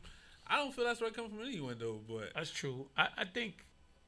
All right. So I don't think no white people can say it because it's just they put it the emphasis when they say the word just seems a little different. Mm-hmm. But not as bad as the Africans say it. It's about to say it all depends on who it comes from because it can be said by a regular person and you feel kind of way like shut up nigga, like you be like nah, I'm not taking that. I don't even a regular black person. I get what you're saying with white context. People too. That's back in the days. But sometimes I'd be outside. Well, it's about another black person say it to you. Yeah, too, the context. Say you somewhere and them Africans say it, and the way they just said goddamn nigga. Like they saying it in derogatory. Yeah, they saying it in a way you like, damn, no wonder we used to fight back then and we got shit to America because y'all traded us for some weapons. Well, what was Sugar Hill? Remember the Sugar Hill movie? But Wesley and they were in there. They were trying to get something for the Africans, and he kept. I think he was saying like Kayate. I forgot exactly. I gotta remember. He was saying something to him, and Wesley was like, "You keep saying that word. What's that word mean?" And he says, "Nigga." Like he said like, and they beat the shit out of the 2 Africans. So like it's because a lot of times that's what they think. Like when they come here, they think sometimes that certain words is derogatory to us, and not realizing, if you didn't open your mouth, they'd be calling you that too. If you didn't say what you said and speak African, or they just looked at you, they gonna be. If you standing next to you, say, "Look at them 2 niggas over there." That's all they gotta know, right? So. Well, who should we be mad at? Them or us? We should be mad at ourselves probably more than anything. Exactly. Why should we be mad at ourselves? Because we made it a norm. Yeah. True. Because growing up, we said it, but we knew not to say it in front of white people, right? We knew we said it to each other, but we didn't say it around them because we didn't want to become the norm, and they think they could say it back to us. And then as records came along and TV, you start hearing it, and then they had a point where they think they could do it, I know my grandparents. Say, turn your mic on. My grandparents was coming up. They used to say Negro, please. Right. Yeah. Not nigger. Yeah. Negro. Negro, because that's what whites. That was the acceptable term. You Right. could say And we were then Negroes. And then we started using it as a term of endearment. Terms of endearment. We try to make it like cool. Something. Hey, nigga, that's my nigga. And then we made it normal. Right. But, we accepted it as a normal thing amongst us, but then when the other skin color started using it, we want to get mad and irate and start causing turmoil when we're responsible for it. Yeah, okay. I think Zay, you just hit the nail on the head with you saying that we started saying nigga this, nigga that. And then when the white person say they don't use the they use the Yeah. and so that term right there, because I seen 2 kids get into a fight. The girl said, "I just heard her call him a nigga," and I said nigger, and she slapped the shit out of me. Because we use it as.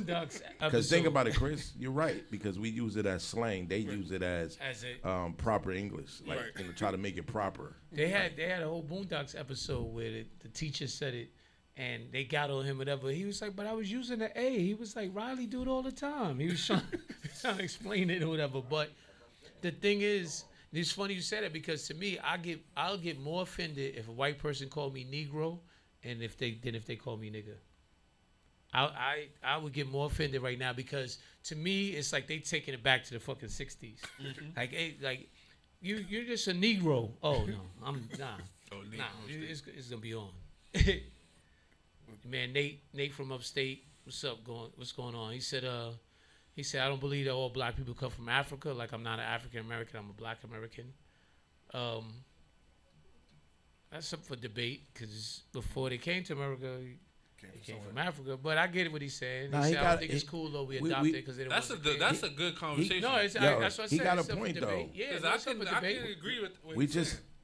We just had this conversation earlier when somebody was online, was like, "Yeah, man, they snatched us from our island. They snatched us. We didn't come over here. They brought us over here." I'm like, they didn't bring you over here. Like, you was born here. He's like, how long do you keep going back, right? Like, how long do you claim that? Your parents was born here. Yeah. Your grandparents was born here. Now, anything other that may be. Right. Don't know. But stop saying that they brought us over here. No, they didn't bring us nowhere.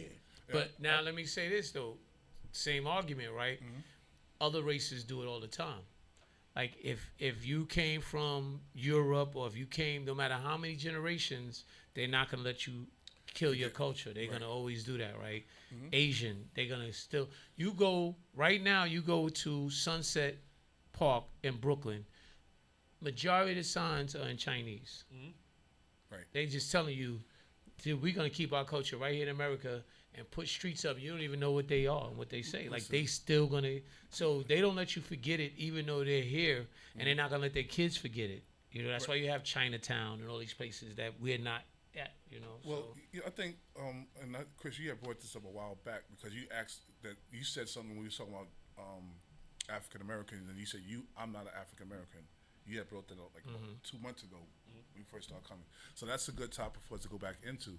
But a lot of times, I think that people use things in a way of thinking they're better than you when they start to use that, like when they want to say, you want to say yourself black or black American or African American, either or.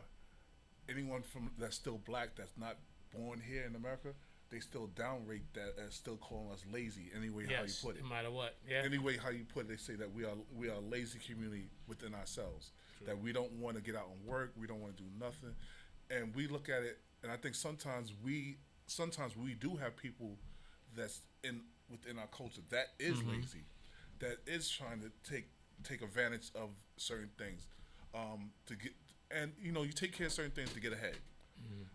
I don't knock nobody for getting on welfare if you're gonna use that as a stepping stone to get ahead. You go into school because you got 2 or 3 kids, but you don't live on that as a lifer. That's supposed to be a stepping stone to get you to where you want to get to. Go into school, go to college, get a trade, whatever it might be. And a lot of times we don't want the jobs that other people want. That's true. Right? So you rather have no job with nothing than have a job that's giving you 17, 18 hours an hour because you said that's no money. Yeah. And that word kind of kills me, saying that's no money, but you don't have no money. Yeah. That's kind of funny. You call it oxymoron. Yeah. Oxymoron. Yeah. Go ahead, I know. Yeah. No, but also too with the African thing being called. I think I fight, like I stick up for the Africans something too. The second generation of Africans that's born in America, they're African Americans. They're the African. Their parents came from Africa. And now they're here. Yeah. They're African Americans. So it's funny. So KRS a long time ago said he didn't like the term African American, right? And he made example. He said, if you take a cat, right, and a cat climbs inside of an old stove and has kittens, you're not gonna stop calling them kittens in that, or they muffins now, because they were born inside of a stove, right? So he was trying to say, like, because you're born over here doesn't make you're still African. He said you don't. At one point you didn't hear people say I'm Euro-American. They just said they were Europeans. Now they started going to that Chinese American, but before they were just still like that. So his point was like, you're African. You were born here, but you're still African. That was how he felt, but it has changed. It has changed that point because you say then everyone's African because they say everything. Yeah, well, that's why he said black man is original man, right? Yeah. But like Zay said, how long do you go back? How long do you keep? How far you go back before you say you're American? Because you know people's talking point is black Americans, y'all have no culture. Y'all living in our culture. Everything y'all do nowadays is black culture. Yeah. Black culture. So you want to say something? Yeah, here's another thing too. If you do your if you know your heritage, if you go back far enough, you may not even be black. Yeah, you're right. Correct. You're right. Did you find out Thomas Jefferson was part of your heritage? You know what I'm saying? Because he was fucking everything. So right. He was a pimp. You go to African Museum. You go down to DC and go to the museum. You see, they got a thing of Thomas Jefferson down there. You see it because he was fathering everything. He was definitely the father. Yeah. So hey, it's a good point. He said, you can be African American if you're from Africa. He said, I'm not from Africa. Your heritage is what makes you who you are. That's exactly true. That's what I just said. Yeah. So, but that's definitely something for us to we'll table that one. Yeah, that's a good. Yeah, because we could talk about the Dominicans too, not just the Africans. We're not just talking about y'all. I go through a list of these people that be thinking that they're better than black Americans. I always found it funny because Dominicans and Haitians hate each other. They're in the same island. From the same island. No, but I know why the division because of something that happened years ago. But they're from the same island. But there's also colonized, like Spanish. Yeah. Well, you can say that with Africa. St. Martin. St. Martin has a French and a Dutch side, and they don't like each other. Ghana too. Guyanese people and all those other people. This is but I still go. The black Indians and black people from the other countries. Yep. And that is so true that And that's the funny thing. Like, I'm glad Nate brought that up because a lot of times we always saying that when you got good hair, your family. Yeah, it must be Indian. You must be Indian. Say you got good hair? Oh. No, Zay, but that- you know Zay that- eyes, Zay eyes is light. We might be some white in there. Might be some white in there. Right. Or Spanish. Yeah. Nah, that hair's from Africa. Yeah. It's nutty dread. And that's sad that it's thought like that, right? Because if your hair is nappy and knotty, you gotta be black. Mm-hmm. You know, and people forget. Speaking the Bible again, when he talked about Jesus, how was his hair? Yeah. And I ain't been to a church in a long time, but I know he says his hair was like wool, right? Like, yeah. So I don't know too many white people From the Isle of Caucasus. Yeah, you know. Well, now they not trying to say white no more. They trying to throw him as a Arab and all that stuff. Yeah, they say he's Arab. Yeah, he's Arabic and stuff like that. Indigenous and every other word they want to change for everything now, right? That's right. Nate said Egyptians Egyptians were black. Exactly. So let's go with it. Let's go with it. So you call them, but we know what it is. Yeah, but nowadays, like they say, the saying is whoever wins the war can tell the story. Yes. So that's how it goes. If you win in the war, you get to tell your story. Maybe in 30 years, not 30. Maybe in 200,000 years from now, the story might be switched back to something else. And the reason why is because we're gonna burn your history books. When we win this war, we're gonna burn your books and we're gonna write them the way we want to write them. Yeah. Wow, well, there's no more books. That's what it is. Well, I mean that was where it all came from, though. Like we're gonna tell our story because we're gonna get rid of your story. Right. We're gonna kill your story. And that's how. That was always the book that they said how you take over a nation. Mm-hmm. Is you take away their knowledge, they understand. Take away the church and their books, their education. Mm-hmm. Take that away from them, and then they have to start all over because they have to believe. Just like they did the Bible. And that's what they did to us coming here. Right. Mm-hmm. You separated us. You put different African nations together that didn't speak the same language. Mm-hmm. Right? You mixed them together. They all didn't speak the same, whatever language they did. You mixed them together, and now what do? I'm going to teach you what to say. I'm going to teach you this. But they understand there's one thing that they could never take from whatever nationality they came from, whatever different tribe they came from. They all was the common denominator through all of them was the drum. Yes. So they was able to talk the rhythm into that, and that's what made it so much how that was adapted all the way through. The music was always adapted all the way through, throughout our history, throughout us coming here, because you had to even follow the sound to know where you was going. Follow the drummer's beat. It's like with the in Europe. The Moors went out there and remember they was nomadic in Europe until the Moors came and helped them shape their civilization. It's funny because when you watch National Geographic or little things, they always have Hannibal, right? And they always have Hannibal as being like they show Hannibal as being white. But when you see the statues or things, you could tell he was black, like the big nose and mouth. And they hate to believe that this black guy who's a Moor took these elephants and invaded Sicily and Rome, right? And that's why they always say this is why Sicilian people look like they're black. They have dark color because they ran through there. Hannibal, Carthage, but no, he was white because he didn't conquer them. He wasn't smart enough to conquer them. No, he was black. He was black. And they'll try to change the history. If you go watch it, whenever they show a special or whatever, they'll see they try to show them like that. And in the schools, they don't even I didn't know that there was Roman leaders that was black. That they took over Rome too. Yeah, they don't want to show that. They had from what I heard when Ten Commandments first came out back in the days, that they had problem with Yul Brynner being Pharaoh, because Yul Brynner he's white but he has a darker tone, and it was like. Is he truly white? Yeah, they're trying to make that but Charlton Heston is gonna be Moses.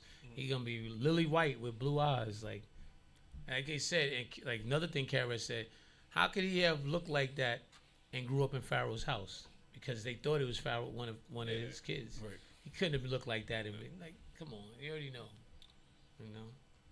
Well, listen. Once again, we're here. It's 5:54. Anything you want to rant about before we leave out of here? No rants today? Usually have a rant about something. No.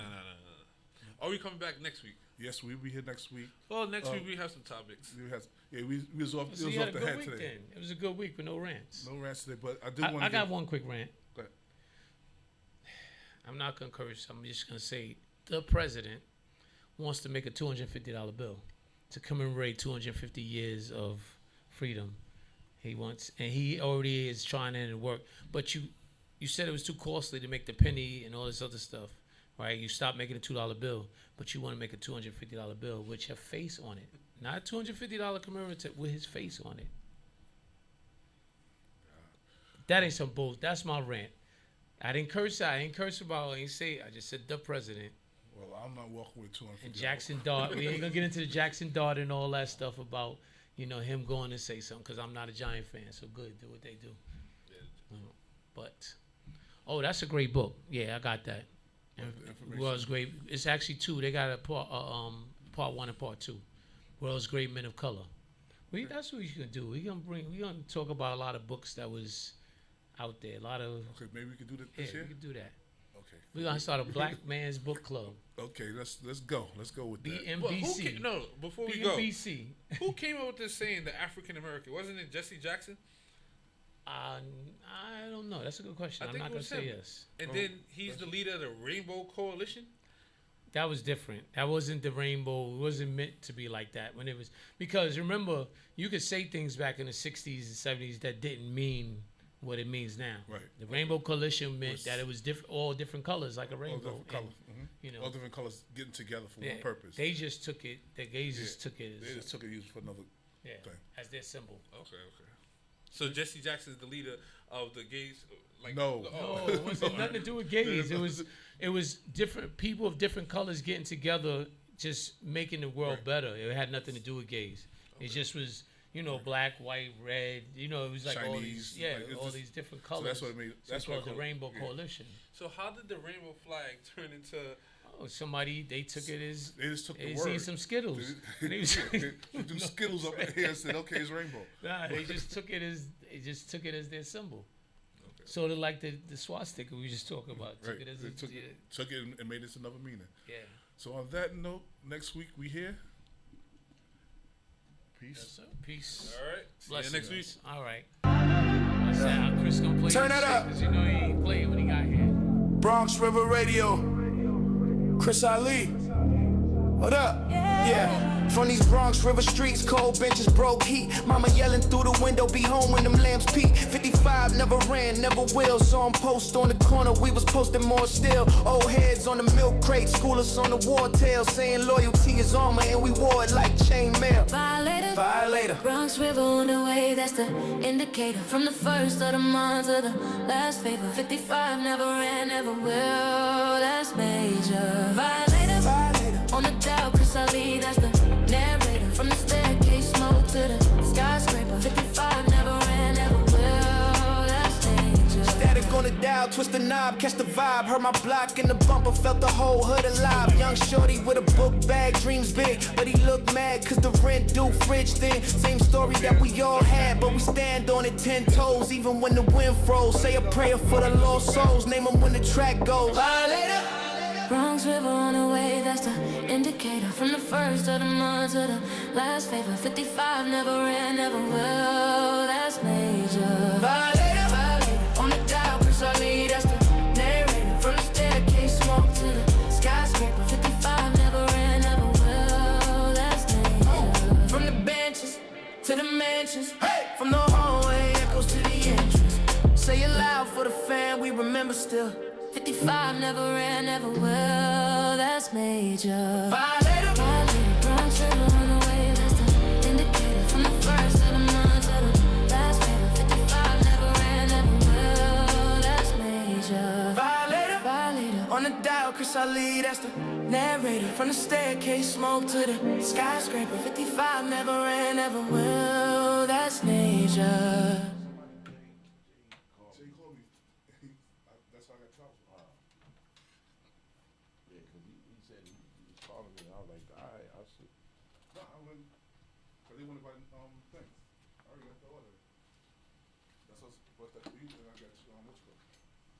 I'm not a Knicks fan. No, gonna get at the June. Who? June Pierre. Off the top scores, he is a big fan.